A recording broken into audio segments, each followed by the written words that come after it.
Okay, at mainit din ang ating pag-uusapan. Okay, hello, Ryle and Donita. Good morning and Trio po. Tagapayo. Eto nga, mainit ngayong summer ang mga issue. Speaking of outing, nang dahil sa ambagan sa outing, magkakaibigan, ayon, imbis na mag-bonding, nag-away-away. Dahil sa ambagan. Nga naman. Ang dapat sana'y masayang pagsasama-sama, nasundan ng puksaan sa ambagan. Hoy, Edith, mahiya ka naman dahil lang sa pera, pinakita mo yung totoo mong pagkatao. Mahiya ka naman, pinagkikitaan mo yung outing natin. Kasing init ng panahon ang nararamdamang galit ni Lynn sa kanyang inirereklamong si Edith dahil nirakit daw nito ang naganap nilang outing.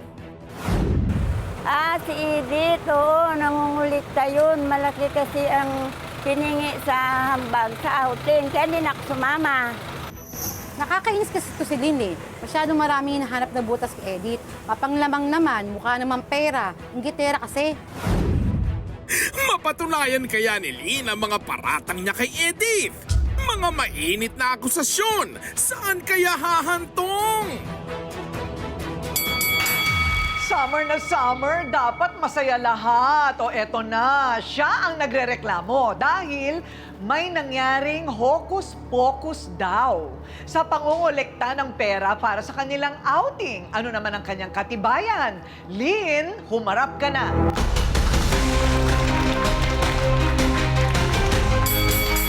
Good morning po, Ate Coray. Good morning! Ano ba yung nirereklamo mo? Nirereklamo ko po si Edith Nadarisay po. Siya po yung leader ng samahan namin sa aming lugar. Kasi nagplano po kami na mag-swimming po sa Malolos, Bulacan po, Ate Coray, noong March 8. Kaso lang po, nalaman po namin na humihingi po siya ng mga donasyon. Tapos hindi po niya pinaliwanag po sa amin yun. Hindi po niya po sinasabi.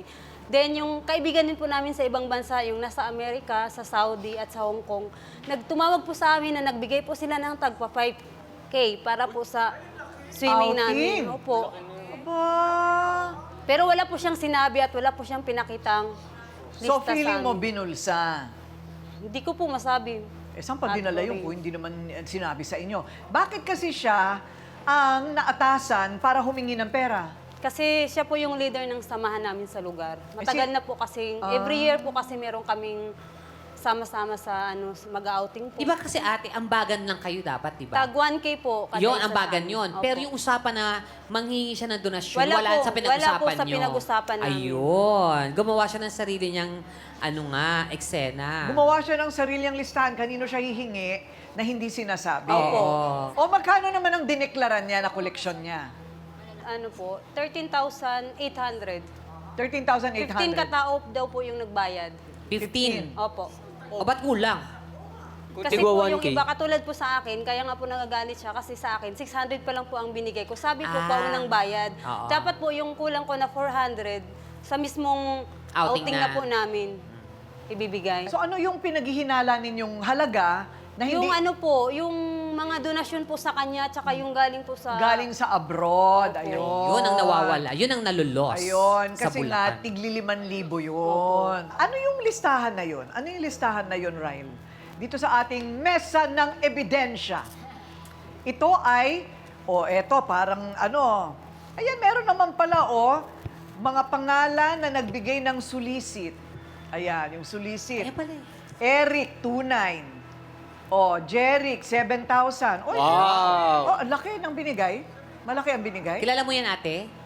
Kilala ko po yan dun sa amin, sa lugar Talaga ba? namin. Mga Nagbigay ng- kaibigan din po namin na may Mga kaya business, po sa may May kaya. kaya. Ah. Rika, 15. Pero nung time po kasi na tinatanong namin siya, Ate Coray, hindi po niya pinapakita sa amin. Okay. Ha, 15,000? So, kabuuang gastos. Arkila ng pool, 12. Arkila ng jeep, 5. Pagkain, 7,800. Payment doon sa resort, 13,800. 38,680 lang. Ang laki masyado. Ano ulit yun? Yung rent ng pool? 12. Pool is 12. Ano yung isa pa? Yung last? yung payment, ewan ko kung anong payment daw, siguro Payment sa sa resort. pool din? Hindi, pag sa resort yun na yun, Ate Coring, yung rent na yun na 12,000, Ayun na I think yun na yun. Kaya kailangan natin official receipt. Yes. Hindi pwedeng ganito na sari-sari store Madali style. mag-doktor ng ganyan. O ayan, o ito naman yung mga kinain nila. 7,880 nga naman ito daw. O, pero nasaan na rin ang resibo nito?